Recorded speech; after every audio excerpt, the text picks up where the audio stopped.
and let me be precise that in my presentation I didn't use AI, but in my project I did use. So I built this project by me and by AI. So I used AI in my presentation. It's not completely AI free. Okay, so as my colleague said, I'm Cristina and I'm a senior data engineer for Endava, and today I'm gonna talk you about a common pitfall that we engineers are sometimes doing when we start a new project. Sometimes when we start a fresh project, either a data project or a development project, our first instinct is to immediately pick the tech stack. But wait a second, are we crystal clear about the requirements of the final product? Are we sure what we are gonna achieve or what we want to achieve with this project? Wait, yes, maybe no.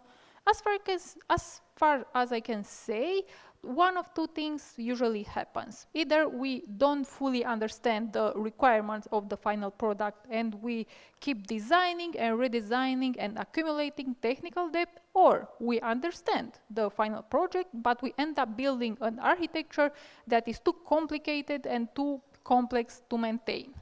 And I learned this stuff the hard way by building a personal project some times ago while I was working with Spotify API. And since then, I have a different way of looking to system design, and I came up with a new idea about system design named outcome-driven design. Outcome-driven design basically means starting with the final outcome of the projects, and from there start to pick up the architecture and the technology stuff. Okay, but first let me introduce you the case study of this presentation, and namely the Spotify project that I was working on. Few months ago, I came across an article on Spotify developers blog, and where they were talking about user personalities that they were assigning to the users based on their listening habits. And these personalities were called Spotify listening personalities. And Spotify created four main categories of personalities. Firstly, familiarity versus exploration. Are you listening to your favorite artist, or are you discovering new artists constantly? Secondly, timelessness versus newness. Do you prefer listening to older classics or listening to new releases? Thirdly, loyalty versus variety. Are you playing the same tracks, or do you like to explore a broader catalog of tracks? And fourthly, uniqueness versus commonality. Do you like to listen to niche songs or less known songs, or do you prefer the most known songs that everyone is streaming? By the way, I decided to give up at uniqueness and personality because, uniqueness and commonality because I was not that interested in that personality trait, but I was more interested in analyzing my genre listening. So I wanted to know which genres I like to listen to the most. So that's why I added two other personality dimensions. Genre breadth, that means are you listening to many genres evenly or mostly one? And the second one is overall genre proportions. What percentage of your listening time belongs to each genre? And because I am a big Spotify fan and I built other Spotify projects in the past, I decided to uncover my Spotify listening personalities by calculating some metrics that would measure the score for each of these personality types. So that is how my data modeling and system design project started. And how I started it, of course, in the wrong way, by picking up the tech stack.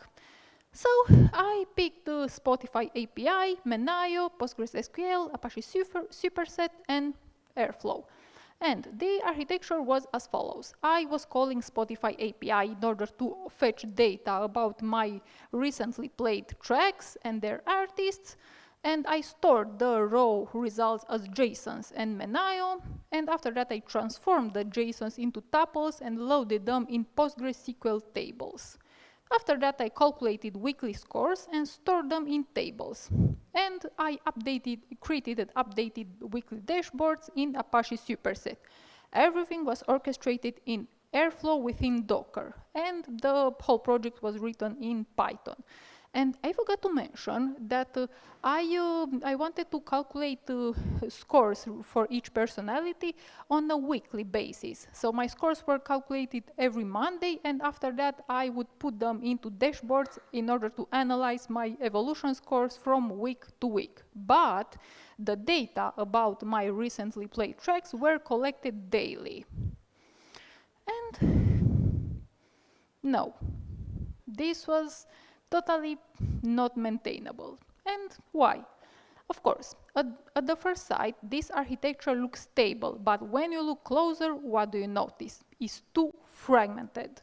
Too fragmented, and there are too many interconnected components. Okay, what this too fragmentation means?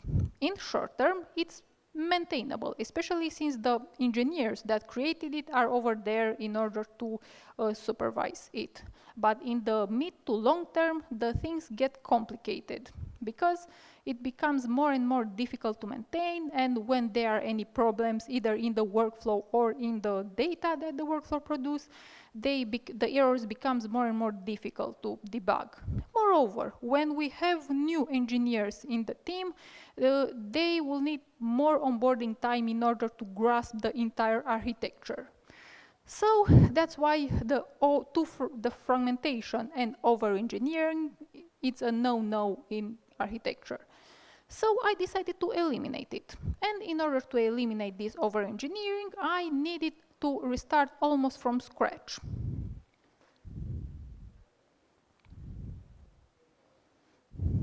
And this is the architecture, the first architecture attempt in terms of Docker services. Look how many services I had. I have some services from Airflow, and after that another 3 services, Menio, Postgres, and Apache Superset. And of course, this was not easy to maintain. But before telling you what I learned and how I changed my architecture, let me present you which were the problems with my first architecture. Firstly, Menio, which is an open source storage. It was just a separate container to maintain. If this container failed, the whole workflow would have failed too. The same story about Apache Superset, another failure point or potential failure point. After that, PostgreSQL. This is where things get more interesting and complicated. Spotify produces data that are sometimes of array type. For instance, for each track ID, you can have one or more artist IDs. And if you have more artist IDs, the artist IDs are of type array. The same about genres associated to the artists. And when you need to make array operations, firstly, you need to unnest the arrays, which in PostgreSQL you can do, but unnesting arrays in combination with joins, it's very costly for Postgres because it is not optimized for working with arrays. Of course, here, the solution would have been to pre-flatten the array columns, but this would have just added one more layer of complexity. And why? For what? And lastly, Airflow. As I said, I was fetching the data about recently tracks on the daily basis, but the final scores I would have calculated on weekly basis, on Mondays, which means that in Airflow I needed to skip the weekly calculation step in all the other days except on Monday. And this makes the workflow less clear and it produces more confusion.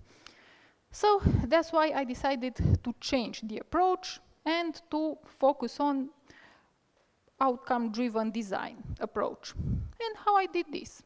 I was thinking about the scores for each personalities and what exactly I want to calculate and where to source this data from. So I started with familiarity and exploration. Okay, familiarity and explorations. I needed data about how many tracks I played from each of the artists. And if the score was close to 1, it showed a tendency towards exploration, about the fact that I need to, I want to listen to many artists.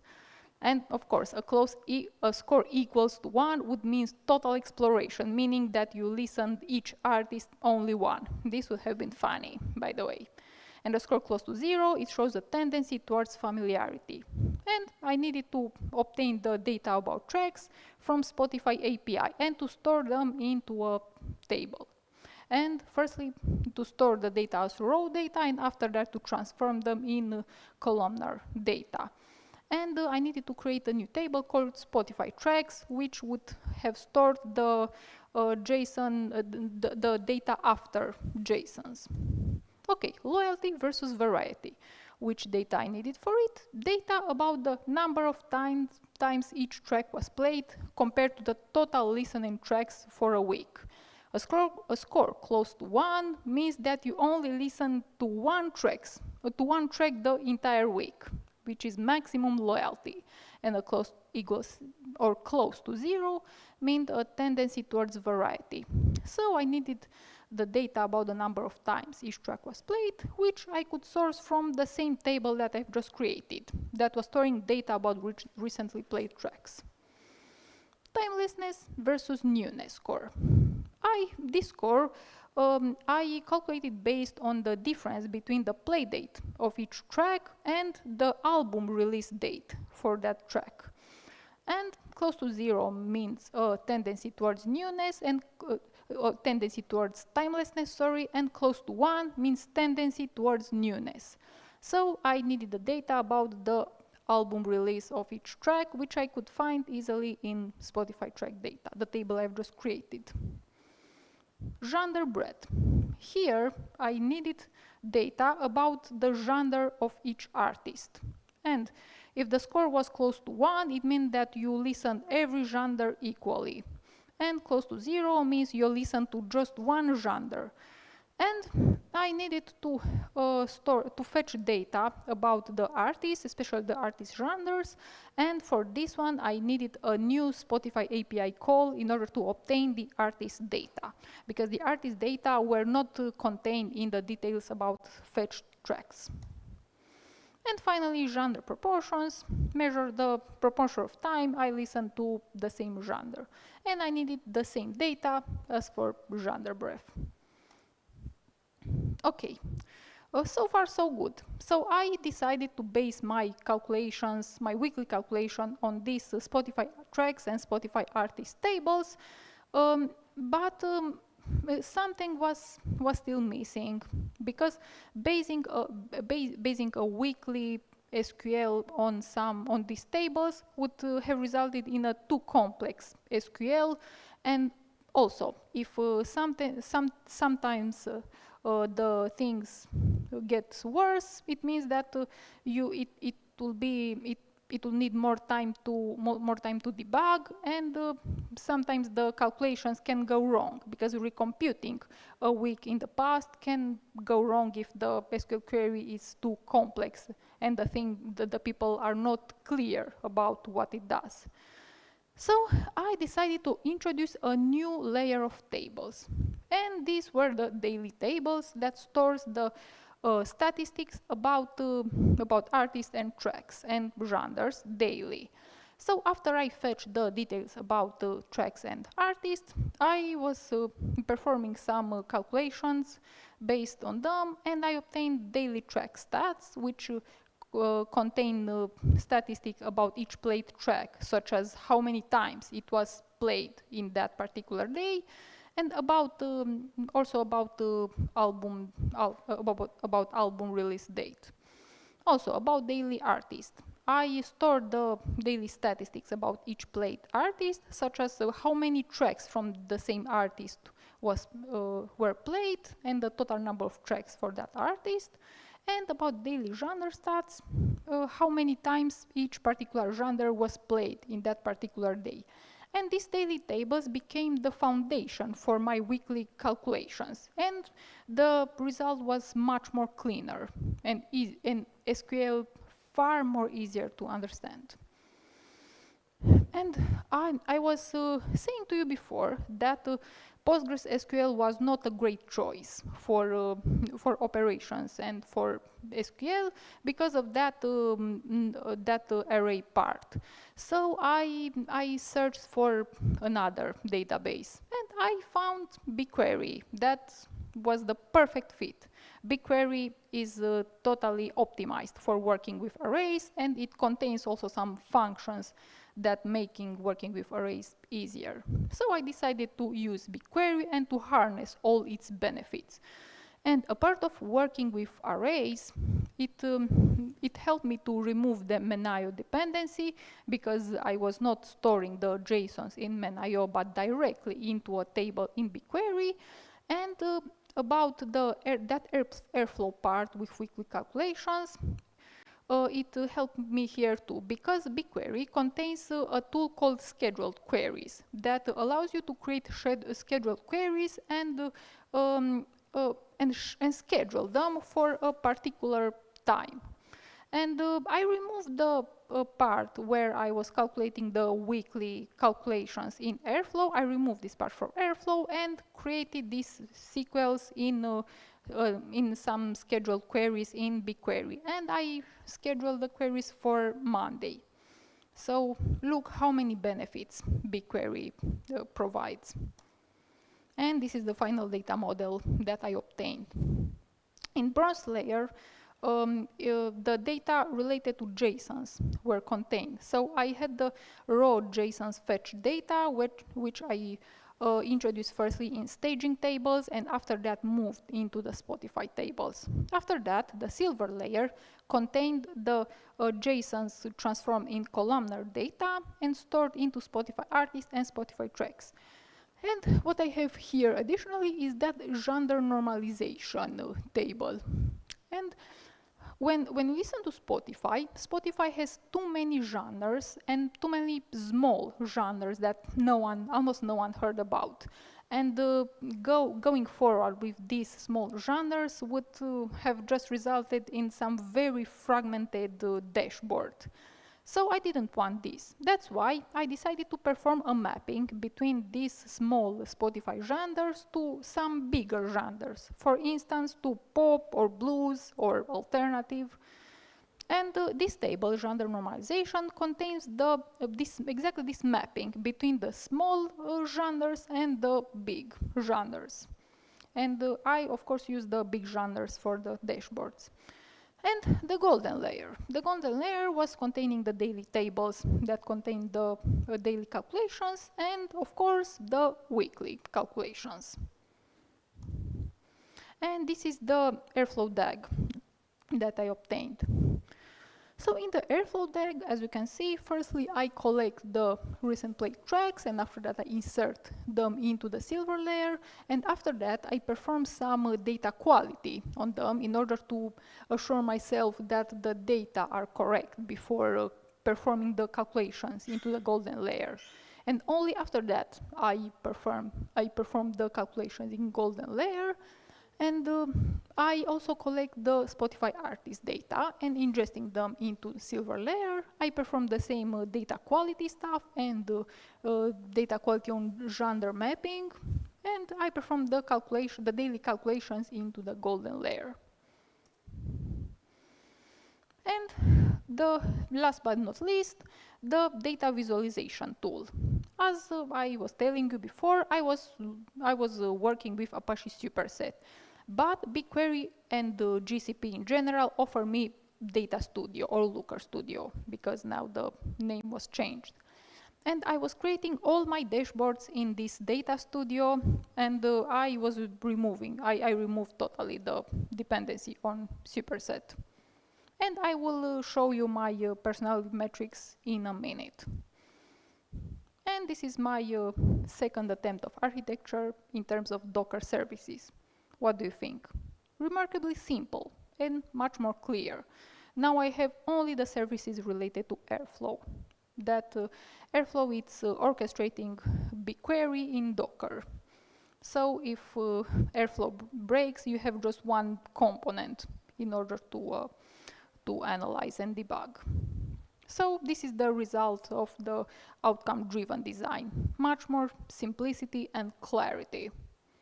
And now let me show you the dashboards related to my personality types. Familiarity versus exploration. Of course, in the first week, in 9th of February, I had a total tendency towards exploration. But after that, my trend shows more familiarity. So indeed, I like to stick to my known artists. Okay, the most interesting week was on the 4th May when I obtained exactly the score 0.5. So exactly in the middle. Nice. Loyalty versus variety. Here, as you can see, total variety.